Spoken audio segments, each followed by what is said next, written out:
ఇదిగా చూడండి, ఇది వరకులా మీరు మొండితనంగా ఉండకండి. ఇద్దరూ కలిసి ఉద్యోగం చేస్తేనే ఇల్లు గడుపుకుని నలుగురు మధ్యలో గౌరవంగా బతకలా. అదే కాకుండా మీకు నెల నెల స్పెషల్ గా నేను 1000 రూపాయలు ఇస్తాను.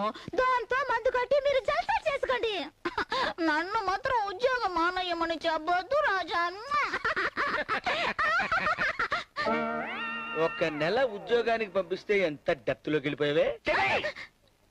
అమ్మో, నిన్ను ఇలాగే కంటిన్యూ చేస్తే ఈ డెప్త్ చాలా డేంజర్ అయిపోద్ది. అవునే, ఇది కత్తి. నువ్వు ఇలాంటి నీతి వాక్యాలు మాట్లాడతావని నాకు నెల ముందే కలొచ్చింది. అందుకే పటాన్ దగ్గర నుంచి ప్రత్యేకంగా ఈ కత్తి తెప్పించా. ఈ కత్తితో పొడిచానంటే ఇది నీ పొట్టలో దూరి ఎదురింటి బేబీ వీపులోంచి బయటకు వస్తుంది. This is lost and final warning for you. రేపు ఉదయం సూర్యుడు వచ్చేసరికి నువ్వు ఉద్యోగం గురించి మాట్లాడావంటే సాయంత్రం చంద్రుని